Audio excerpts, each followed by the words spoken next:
അതെന്താടി നീ അങ്ങനെ പറയണേ? വെറും സുമംഗലയെ ഞാൻ സുമംഗലിയാക്കിയില്ലടി. അത് വല്ല കൂടോത്രം ചെയ്തിട്ടാന്ന് എനിക്കിപ്പോ സംശയം. കൂടോത്രം നല്ല മോളെ. എന്റെ വാരിയിൽ ഒരെണ്ണം അഡ്വാൻസ് കൊടുത്തിട്ട് ഈശ്വരൻ ഉണ്ടാക്കി വിട്ടതാ ഭൂമിയിലേക്ക് നിന്നെ.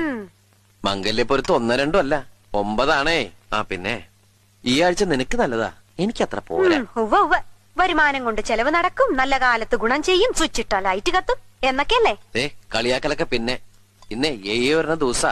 നീ പോയി ശകനം നിന്നേ, പിഴച്ചു കഴിഞ്ഞാൽ എല്ലാം തീർന്നു. പൊക്ക പൊക്ക പൊക്ക. എന്താ ഈ പശു ഇങ്ങനെ കരയണേ?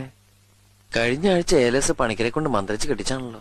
ഈ കരച്ചിൽ ഏലസ് കെട്ടിയിട്ടൊന്നും കാര്യമില്ല. അതെന്താ? അതെന്ത് പറഞ്ഞ കരണേന്നറിയോ? I love you. അടുത്തതിന് സമയായേ. എന്നിട്ട് നീ എന്താ കരയാത്തെ?